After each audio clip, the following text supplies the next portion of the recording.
Hi friends, Ritzy right here, and I'm finally doing another tip video. So today I'm going to be giving you guys a few liner tips. These are all techniques that I use when lining, and I've obviously missed a lot of tips in this video, so feel free to let me know in the comments which tips I've missed. We can get some conversations going, and I might even do a second tip video. And I'll credit who I got the tips from. Also, one more thing before we start. I would like to say that these are just tips, and I'm not saying that this is the way that everyone should do their line work. Everyone has their own preferences and methods, but these are all just ideas that you can try if you'd like. Or if you already do some of these, let me know as well. Okay, enough of this boring intro. Let's get right into the tips. How to get sharper lines. This is something I do for many of my drawings, and in my opinion, with sharper looking lines comes sharper and cleaner looking art. To get sharper lines, you can either do a tapered effect and lighten your hand pressure as you do strokes with your pen. But an easier way, in my opinion, is to just fill the ends to a point using a smaller pen than the one you lined with first.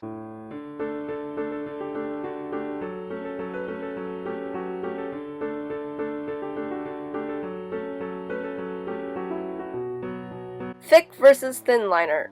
Both thick and thin liner are useful and can be used to your advantage to express different moods and add variety to your artwork if you combine them.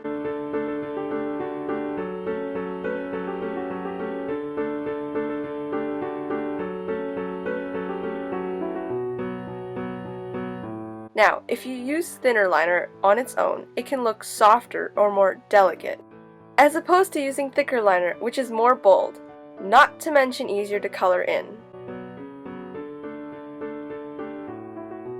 Depending on what I'm drawing and what mood I want to convey, my liner style will change. It's also really fun to try out different thicknesses in liner. If you always stick with one kind of liner, please give this a try and let me know what you think.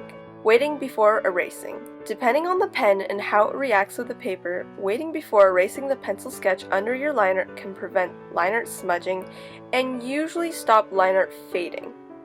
Now, I'm saying usually because this example kind of flunk. Whoops.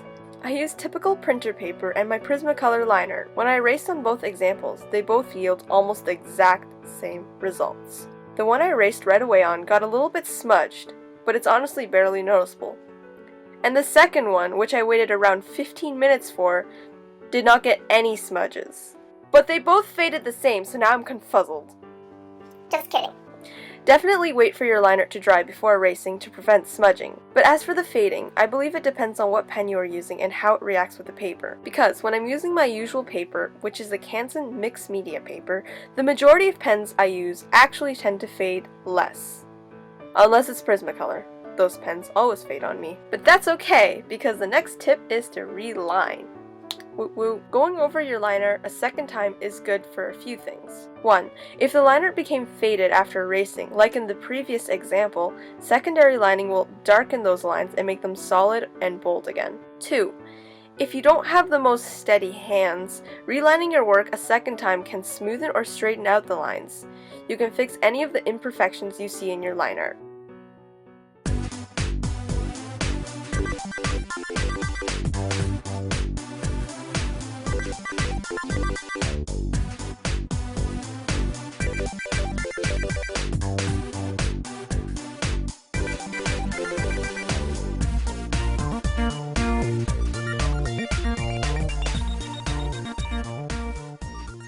I hope you guys enjoyed this liner tip video, and if you did, please hit that like button and let me know if you'd like to see a second tip video on line art.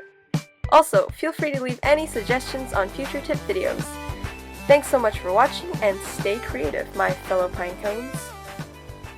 Today I'm going to be giving you all... So today I'm going to... Also, one more thing... one more thing before we... Also... Shut up! I keep on getting... Because when I'm using my usual paper, which is... Are you guys just laughing at me secretly? Julie bit my nipple. Okay, stop.